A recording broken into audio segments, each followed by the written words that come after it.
This unit has an electric awning and it's really easy to operate. Just hit the switch to hit extend, does everything automatically for you.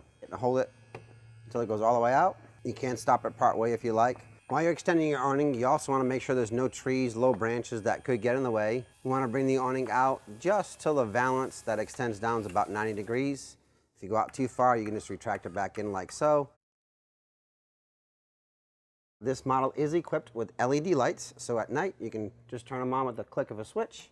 Gives you a nice light for your dining at night. Your awning is equipped with these struts or shocks on them. What this does is, if it's raining out and you don't have your awning in and or it's not pitched, if water accumulates on the awning, it will actually force it to come down and lower on these shocks and will disperse the water.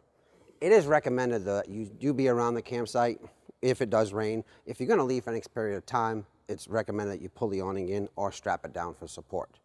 Also, you can manually pitch your awning. Very simple to do. Push the button in, pull down on the arm. There's certain steps you can go through, 1, 2, or 3, or 4, and set your pitch. Just put a slight pitch on your awning.